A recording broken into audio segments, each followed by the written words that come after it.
Donald Trump's retribution campaign hits another speed bump as Jeanine Pirro, the U.S. Attorney for the District of Columbia, fails in her attempt to get a prosecution of former President Biden for his use of Autopen. Come on.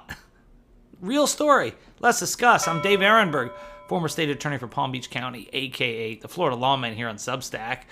So the New York Times reports that the Justice Department, after calls by President Trump to investigate former President Joseph R. Biden Jr., scrutinized whether Mr. Biden and his aides broke the law in using the Autopen to sign presidential documents, but was ultimately unable to move forward with making a case, according to 3 people briefed on the matter. The Autopen investigation was led by the U.S. Attorney's Office in Washington, which is run by a longtime Trump ally, Jeanine Pirro. The inquiry was quietly shelved in recent months around the time that prosecutors under Ms. Pirro sought and failed to secure an indictment in a different case, one against 6 Democratic lawmakers who posted a video in the fall that enraged Mr. Trump by reminding active duty members of the military and intelligence community that they were obligated to refuse to follow illegal orders. So this is what happened. You have prosecutors who were told to get these indictments. And in the case of Senator Kelly and others, they didn't get a single grand juror, a single one, to go along with an indictment. I've never heard of that before.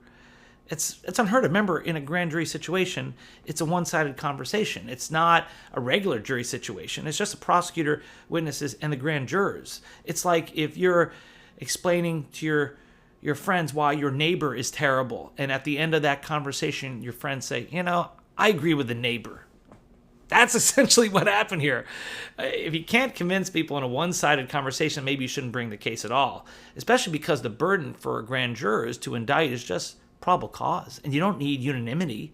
So how are you even going to get a conviction beyond a reasonable doubt at a regular trial when you need a unanimous jury? You have a much higher burden, and the other side is there to punch back. It's not a one-sided conversation at all. So this retribution campaign is doomed to fail, and here they didn't even get to the grand jury stage when the prosecutors have said, we've got nothing here, and you can see why, because what crime would be committed here? What is it? I guess they're going to pursue conspiracy to defraud the United States, which is one of the crimes that Trump was indicted for when it came to January 6th.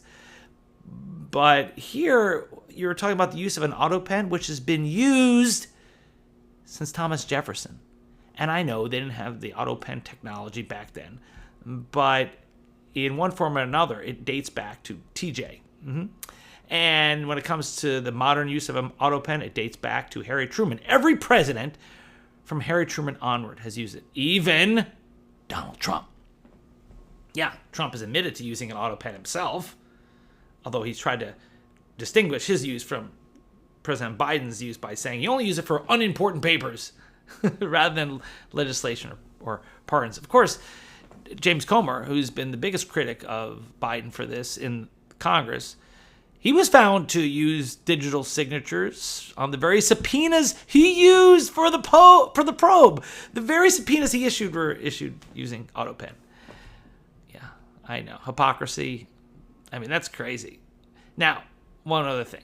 Back in 2005, the George W. Bush administration's Office of Legal Counsel within the Department of Justice issued a formal opinion that said that a president does not need to physically hold the pen for a signature to be legally binding, as long as they authorized it. Oh, there's no there. And if there was a there, then you'd have to lock up a lot of other people.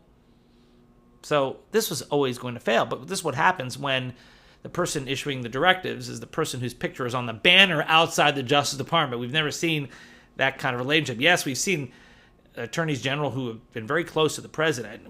We saw RFK, the brother of JFK, as the attorney general. We saw Eric Holder, who referred to the President Obama as his wingman, and or vice versa.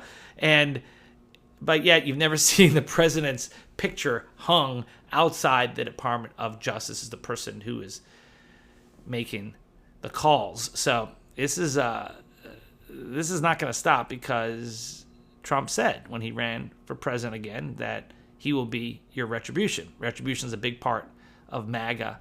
And it's not going to stop, but we do have guardrails in place. That's been a theme of this Substack. We have guardrails in place, and the guardrails have held yet again, no thanks to the legislature, by the way, thanks to the courts, the judiciary, grand jurors.